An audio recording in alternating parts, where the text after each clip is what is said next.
আজ আমাদের উপরে এত বিপদ আপদ মুসিবত কেন? আমরা কিন্তু এই মুসিবতটা টেনে নিয়ে আসছি। এই মুসিবত আমরা টেনে নিয়ে আসছি। মুসিবত আমাদের থেকে আল্লাহ অনেক দূরে সরাইতে চায় যে আমার বান্দারা ভালো থাক, কিন্তু না।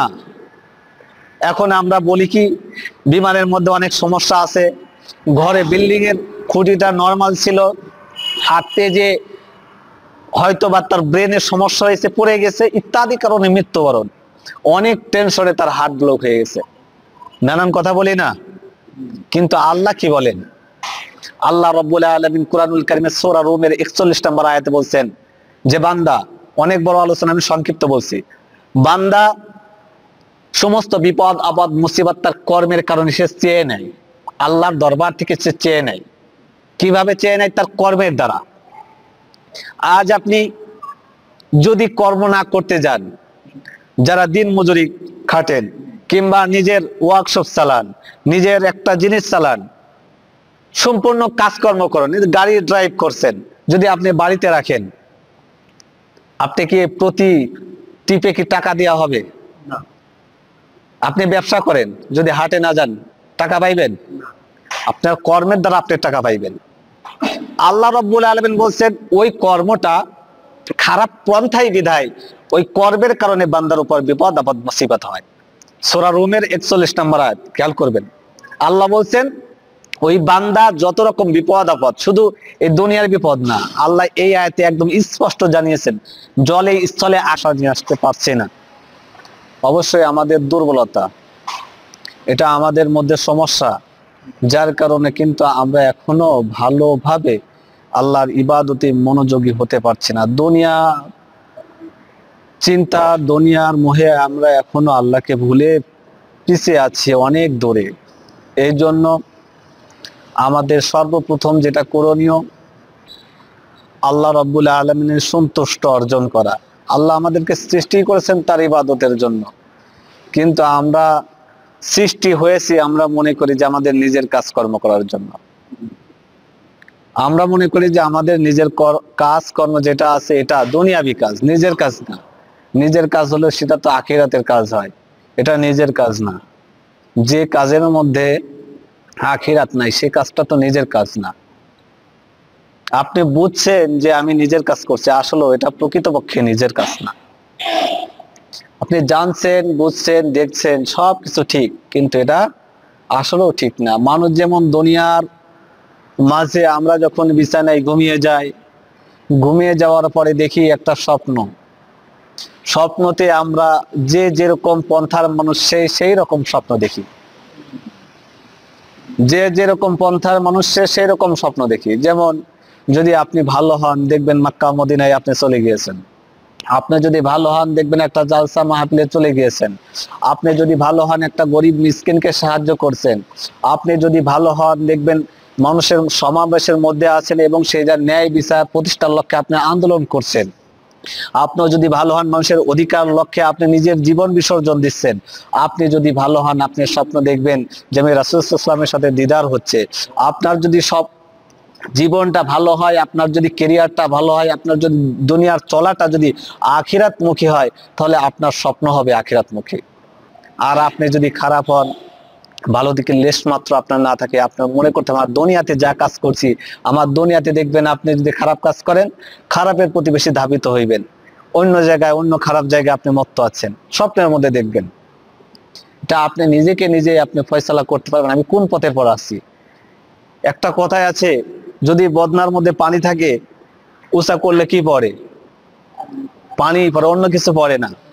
তেমন মুমিন বান্দার ভিতরে যদি আল্লাহ ভীরুতা থাকে, উঁচা করলে কাজ করলে আল্লাহ ভীরুতাই বের হয়, অন্য কিছু বের হয় না। যদি মুমিন বান্দা যদি না হয়, খারাপ কিছু হয়, উঁচা করলে আঘাত করলে ওই গালাগালি ছাড়া আর কোনো কিছু বের হবে না, দেখবেন।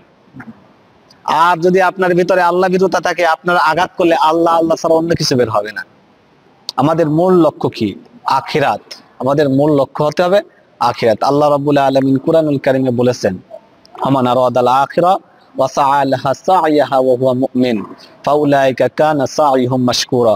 বান্দা দুনিয়াতে যত রকম চেষ্টা করবে, প্রচেষ্টা করবে, সমস্ত চেষ্টা প্রচেষ্টা হবে আখিরাত মুখী, আখিরাত বিমুখ হবে না। আখিরাতের দিক লক্ষ্য রেখে চেষ্টা চালাইতে হবে। যদি বান্দা আখিরাত কে সামনে রেখে চেষ্টা চালায়, আল্লাহ বলছেন লাইকা কানা সাইয়ুহুম মাশকুরা, বান্দার চেষ্টা আমি আল্লাহ বেফলে দেব না। সেই বান্দার চেষ্টা যা করবে আল্লাহ ওই চেষ্টাটা বিফলে দেবেন, ওই চেষ্টার কারণে আল্লাহ মাফ করবেন। আজ আমরা কিন্তু অনেক বিপদের মধ্যে পড়েছি। দেখবেন দুনিয়ার আনাচে কোনাচে, পৃথিবীর আনাচে কোনাচে সব জায়গায় কিন্তু বিপদের সম্মুখীন হচ্ছে মানুষ। একদিন দুই দিন যাচ্ছে, বড় বড় বিপদ আসছে, যা আশ্চর্যজনক, যা বিস্মিত হওয়ার মতো। হঠাৎ করে মৃত্যু, দেখতে দেখতে শেষ। এটা কিসের জন্য আমাদের এরকম বিপদ আসছে? আগে কিন্তু হার্ট অ্যাটাক এত ছিল না, হঠাৎ করে অ্যাটাক হয়ে মানুষ মৃত্যুবরণ করছে। মানুষের এই কাজগুলা কিসের জন্য? এই বিপদ আপদ মুসিবত কিসের জন্য? আমরা শুধুমাত্র বিপদ আপদে পড়ছি, তার জন্য খালি দোয়া করে দিচ্ছে, আল্লাহ এত বিপদ আপদে পড়ছে, আল্লাহ তুমি তাদেরকে মাফ করে জান্নাতুল ফেরদাউস নসিব করে দাও। এইটাই তো দেখি। গত কয়েকদিন আগে বিমান দুর্ঘটনা হইল, তার আগে আগুন জ্বললো, গ্রামের পর গ্রাম ধ্বংস হয়ে গেল, শহরের পর শহর নষ্ট হয়ে গেল। আজ আমরা অনুশোচনা করছি না। অনুশোচনা আমাদের মধ্যে নাই বিধায় কিন্তু আমাদের উপরে এত বিপদ আপদ মুসিবত আছে। অনুশোচনা যাও দুই একজন করছে, কিন্তু অনুশোচনা করার মতো না। অনুশোচনা কাকে বলে আমরা জানি। আল্লাহ রাব্বুল আলামিন কুরআনুল কারীমের আয়াত বলছেন, 1 নম্বর পারা সূরা বাকারার 5 নম্বর পৃষ্ঠার লাস্টের দিকে আল্লাহ রাব্বুল আলামিন বলছেন, ফাতালাক্কা আদামু মির রাব্বিহি কালিমাতিন ফাতাবা আলাইহি ইন্নাহু হুয়াত তাওয়াবুর রহিম। এই আয়াতের ব্যাখ্যায় তাফসীর ইবনে কাবিরে উল্লেখ করেছেন যে মানুষ যখন পাপ করে, ওই পাপ থেকে ফিরে আসা, বালা মুসিবত থেকে ফিরে আসা 3টা লক্ষ্য থাকে। যদি বান্দা এই 3টা ধাপ অতিক্রম করতে পারে, এই 3টা ধাপ যদি পূর্ণভাবে মানতে পারে, তাহলে সে বান্দা পরিত্রাণ পাবে, মাপ পাইবে। কিন্তু আমরা 3টা ধাপের প্রথম ধাপেও যাই না। আমরা পাপ করছি আর মনে করছি এটা আমাদের অধিকার। এটাই তো বলছি, পাপ করার পর বলছি এটা আমাদের অধিকার।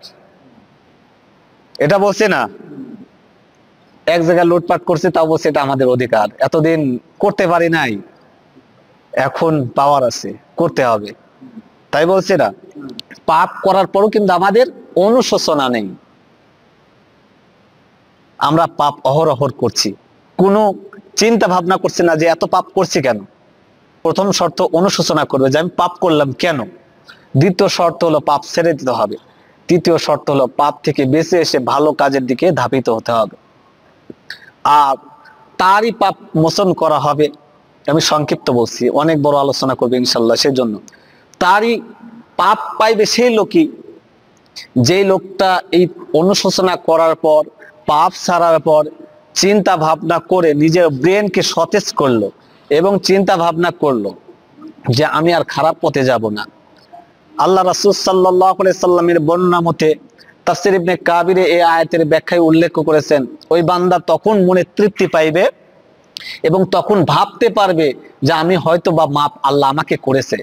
কি উদ্দেশ্য? ওই বান্দার মনটা পুরে, অন্তরটা পুরে সারকার হয়ে যেতে হবে। পাপ করার কারণে ভেতরে জ্বালাপোড়া হইতে হবে, আর এই জ্বালাপোড়ার কারণে চোখ দিয়ে অঝর নয়নে পানি বের করবে আল্লাহর দরবারে। আজ আমাদের উপরে এত বিপদ আপদ মুসিবত কেন? আমরা কিন্তু এই মুসিবতটা টেনে নিয়ে আসছি। এই মুসিবত আমরা টেনে নিয়ে আসছি। মুসিবত আমাদের থেকে আল্লাহ অনেক দূরে সরাইতে চায় যে আমার বান্দারা ভালো থাক, কিন্তু না। এখন আমরা বলি কি, বিমানের মধ্যে অনেক সমস্যা আছে, ঘরে বিল্ডিং এর খুঁটিটা নরমাল ছিল, হাঁটতে যে হয়তো বা তার ব্রেনের সমস্যা হয়েছে, পড়ে গেছে, ইত্যাদি কারণে মৃত্যুবরণ। অনেক টেনশনে তার হার্ট ব্লক হয়ে গেছে। নানান কথা বলি না, কিন্তু আল্লাহ কি বলেন? আল্লাহ রাব্বুল আলামিন কুরআনুল কারীমের সূরা রুমের 41 নম্বর আয়াতে বলছেন যে বান্দা, অনেক বড় আলোচনা, আমি সংক্ষিপ্ত বলছি, বান্দা সমস্ত বিপদ আপদ মুসিবত তার কর্মের কারণে সে চেয়ে নেয়, আল্লাহর দরবার থেকে সে চেয়ে নেয়। কিভাবে চেয়ে নেয়? তার কর্মের দ্বারা।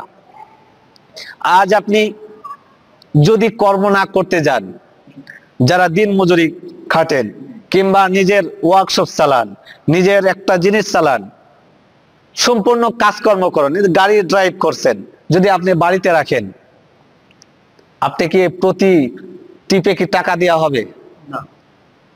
আপনি ব্যবসা করেন, যদি হাটে না যান টাকা পাইবেন? আপনার কর্মের দ্বারা আপনি টাকা পাইবেন। আল্লাহ রাব্বুল আলামিন বলছেন ওই কর্মটা খারাপ পন্থায় বিধায় ওই কর্মের কারণে বান্দার উপর বিপদ আপদ মুসিবত হয়।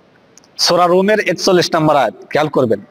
আল্লাহ বলছেন ওই বান্দা যত রকম বিপদ আপদ, শুধু এই দুনিয়ার বিপদ না, আল্লাহ এই আয়াতে একদম স্পষ্ট জানিয়েছেন জলে স্থলে যত রকম বিপদ আপদ মুসিবত আছে, সমস্ত বিপদ আপদ মুসিবত বান্দার কর্মের কারণে হয়। এখন বলবেন যে ইমাম সাহেব জ্বরে থাকে, ভুগছে অনেক সময়, অবশ্যই কর্মের প্রতিফল। আর মুমিন বান্দার কর্মেতে যদি বিপদ হয়, ওটা মুমিন বান্দার গুনাহ মাফ হয়। আল্লাহ রাব্বুল আলামিন এই বিপদ আপদ মুসিবত দেওয়ার কারণটা কি, দিয়ে লাভটা কি? আল্লাহ রাব্বুল আলামিন তার পরবর্তী শব্দেই বলছেন, বান্দা এত মুসিবত আমি দিচ্ছি, এত ধ্বংস করছি, এত ভূমিকম্প হচ্ছে, এত মারাত্মক আশ্চর্যজনক মৃত্যু হচ্ছে, আমি বান্দাকে একটা মেসেজই দিতে চাই, বান্দা যাতে ফিরে আসে আমার দিকে। বান্দা কি আসে? ফিরে আসে। কিন্তু বান্দা ফিরে আসে না, বান্দা ফিরে আসে না। বান্দা মনে করে কি, বলছে ওই দলের দোষ, ওই বান্দা বলছে এই দলের দোষ। ও বলছে না আমার কোন দোষটাই ওর দোষ। আল্লাহ মেসেজ দেয় কি আর আমরা কি ভাবি? আল্লাহ আমাদের কি মেসেজ দেয়, কি জানাইতে চায়, কি বার্তা দেয় যে বান্দার উপর বিপদ আপদ মুসিবত আসলে বান্দা ফিরে আসবে আমার দিকে? না, বান্দা আরো ওই পথ থেকে ধূলিসাৎ হয়ে ওই পথ থেকে সরে যে শয়তানের ওয়াসওয়াসায় যে আরো খারাপ কাজে লিপ্ত হয়। আল্লাহ রাসূল সাল্লাল্লাহু আলাইহি সাল্লাম বলেছেন যখন এইরকম সংখ্যা হইবে, আশ্চর্যজনক মৃত্যু হইবে, তখন তোমরা ভাববে কিয়ামত আর বেশি দিন নাই, কিয়ামত আর বেশি দিন নেই, আর তোমরাও ঈমান হারাইতে আর বেশি সময় লাগবে না। সকালে ঈমান, বিকালে বেঈমান, এই সময় কিন্তু আমরা হাজির হয়েছি। কিন্তু আজ আমরা নানা রকম সমস্যায় ফিতনার মধ্যে পড়েও আমরা আল্লাহকে ভুলে যাই, আল্লাহকে আমরা চিনতে পারছি না। আল্লাহ তো কোরআনুল কারিমে বলছেন ওয়াইদা সালাকা ইবাদি আন্নী ফাইন্নী